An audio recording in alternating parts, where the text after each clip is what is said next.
बॉलीवुड में एक के बाद एक बुरी खबरों का सिलसिला जारी है। अभी हाल ही में लता मंगेशकर ने दुनिया को अलविदा कह दिया। इसके बाद महाभारत में भीम का किरदार करने वाले अभिनेता प्रवीण कुमार ने भी दुनिया को अलविदा कह दिया। वहीं अभिनेता और निर्देशक अमोल पालेकर को लेकर भी अच्छी खबर नहीं है दोस्तों। जी हाँ, अमोल पालेकर की तबीयत बिगड़ने के बाद उन्हें अस्पताल में भर्ती कराया गया था, जहां पहले उनकी तबीयत में सुधार हुआ और फिर अचानक से उनकी सेहत ठीक नहीं बताई जा रही है। अमोल पालेकर को 70 से 80 के दशक में कॉमेडी एक्टर के तौर पर खूब पसंद किया जाता था। अमोल पालेकर ने बॉलीवुड में 50 से ज्यादा फिल्मों में काम किया। इसके अलावा 20 से ज्यादा फिल्मों और टीवी सीरियल्स को निर्देशित किया है। अमोल पालेकर बॉलीवुड का बड़ा नाम रहे हैं। अब उनकी सेहत को लेकर फिल्म इंडस्ट्री में एक बार फिर से उथल पुथल मचना तय है, क्योंकि हाल ही में बॉलीवुड और देश ने लता मंगेशकर को खोया है। तो अमोल पालेकर को लेकर परिवार का क्या कहना है, उनकी सेहत को लेकर डॉक्टर्स का क्या बयान है और अब उनकी हेल्थ पर क्या अपडेट है, आपको भी बताते हैं। आप भी वीडियो को लाइक और शेयर करें और अमोल पालेकर की शीघ्र रिकवरी के लिए दुआ जरूर करें।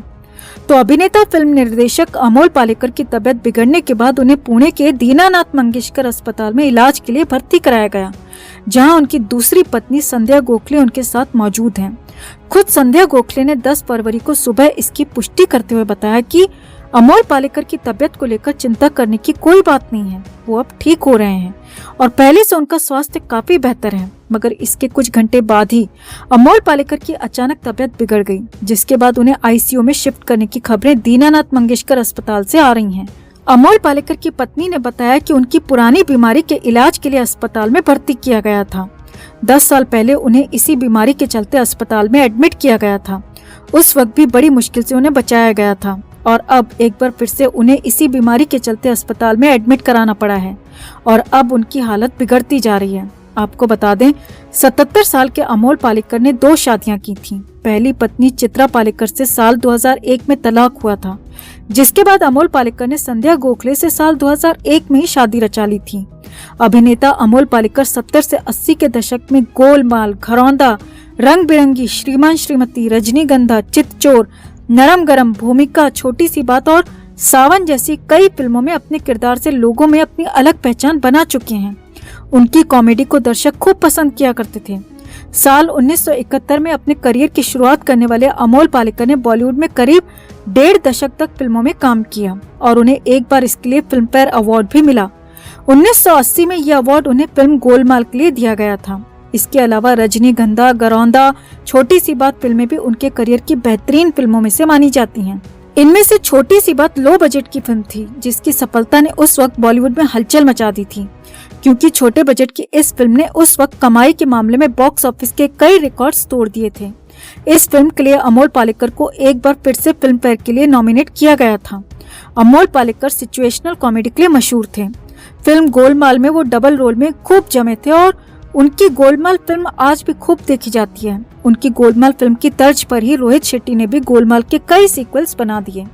हालांकि अभिनय छोड़ने के बाद एक बार फिर से निर्देशक के रूप में उन्होंने वापसी की। डायरेक्टर के रूप में उन्होंने कई फिल्मों को डायरेक्ट किया, साथ ही साथ टीवी सीरियल्स का भी निर्देशन किया। अमोल ने साल 1981 में मराठी फिल्म आकृत से डायरेक्शन में कदम रखा था। उनकी लास्ट डायरेक्टेड फिल्म पहेली थी, जिसमें शाहरुख खान और रानी मुखर्जी लीड रोल में थे। ये फिल्म बॉक्स ऑफिस पर अच्छी चली। इसके अलावा पहेली फिल्म को ऑस्कर के लिए best foreign language film category में इंडियन एंट्री डिक्लेयर भी किया गया था। फिल्म में भूत के रूप में प्रेमी के आ जाने का कॉन्सेप्ट काफी पसंद किया गया था। तो कुल मिलाकर अमोल पालेकर का बॉलीवुड में भारतीय सिनेमा में काफी योगदान रहा है।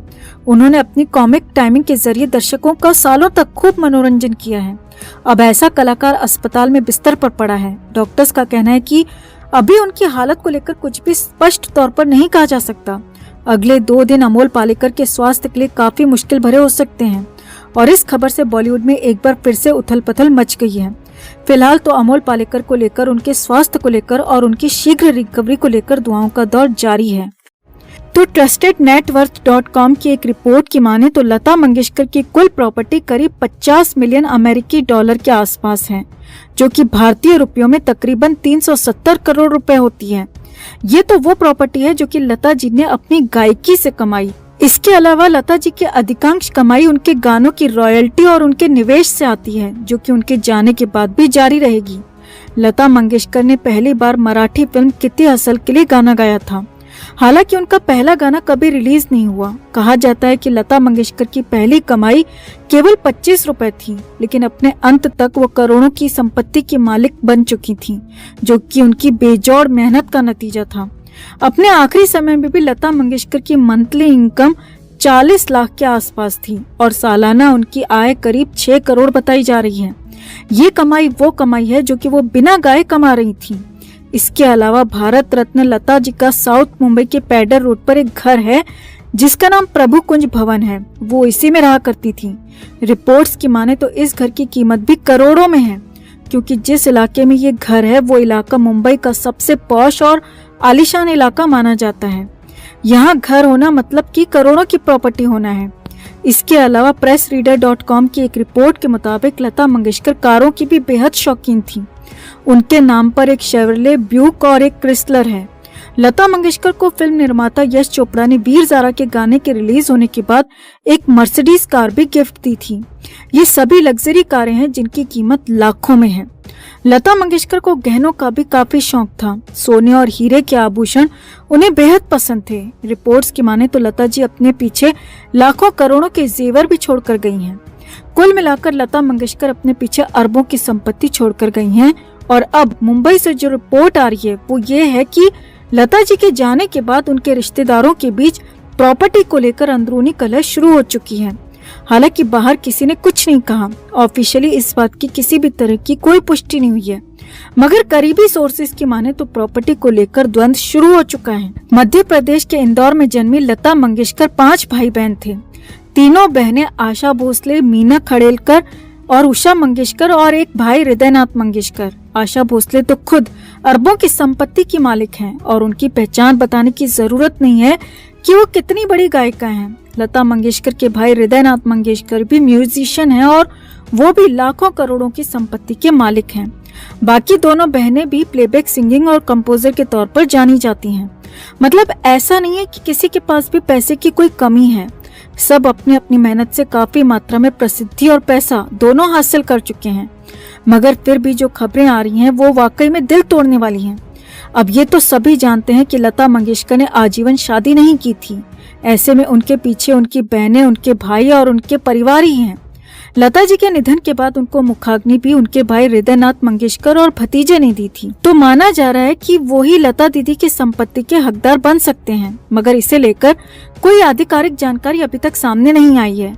वैसे कानून के जानकारों की माने तो हो सकता है कि लता मंगेशकर किसी तरह की विल भी बनाकर गई हों, और अगर वसीयतनामा वो बनाकर गई हैं तो उसी के आधार पर उनकी प्रॉपर्टी की दशा और दिशा दोनों तय होंगी। अब लता दीदी को गए महज कुछ दिन ही हुए हैं। संगीत की दुनिया में सूनापन आ चुका है। ऐसे में उनकी प्रॉपर्टी को लेकर आ रही कलह की खबरें वाकई में दिल चीर देने वाली हैं। जहां पूरा विश्व लता जी के निधन को संगीत जगत के लिए त्रासदी की तरह देख रहा है, ऐसे में सिर्फ संपत्ति के लिए विवाद होना बिल्कुल भी अच्छा नहीं है। ये सब देखकर बहुत दुख होता है दोस्तों, कि जैसे मानो जो चला गया उसकी कोई कीमत ही ना हो, और जो वो पीछे छोड़ गया सब उसी को हथियाने, उसी को हड़पने में लग जाते हैं। जाने वाले को 2 दिन में भूल जाते हैं। शायद यही दुनिया का दस्तूर है।